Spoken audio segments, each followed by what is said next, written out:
আসসালামু আলাইকুম ইব্রান, সবাই কেমন আছেন? আশা করি সবাই ভালো আছেন। চলে আসছি ব্রাহ্মণবাড়িয়া রেল স্টেশন বড় ভাইকে নিয়ে। জরুরি কালকে একটা কাজ আছে। আলহামদুলিল্লাহ নিশিতায় উঠে পড়ছি। রাত 3টা বাজে ব্রাহ্মণবাড়িয়া রেল স্টেশন থেকে নিশিতা আসে রাত 3টার সময় ব্রাহ্মণবাড়িয়া রেল স্টেশন চট্টগ্রাম থেকে। এসি বগি। ইনশাল্লাহ আমাদের জন্য সবাই দোয়া করবেন, আমাদের যাত্রার জন্য শুভ হোক। রাত 3টার সময় খুবই আরামদায়ক, মানুষের কোনো ভিড় নেই, একদম স্টেশন ফাঁকা। আজকে শীতল ঠান্ডা বাতাস। আর ব্রাহ্মণবাড়িয়ার দিকে অনেক বৃষ্টি হইছে, তাই একদম নিরিবিলি।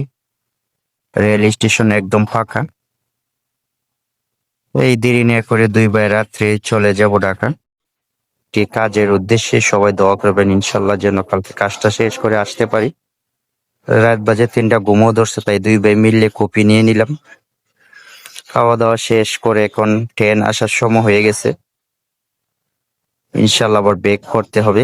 সবাই দোয়া করবেন। ভিডিওটা ভালো লাগলে অবশ্যই লাইক শেয়ার করে দিবেন। আমাদের ব্রাহ্মণবাড়িয়া রেল স্টেশন অনেক সুন্দর জায়গা। শুভরাত্রি। সবার প্রতি ভালোবাসা রইল। সবাই ভালো থাকবেন। খোদা হাফেজ।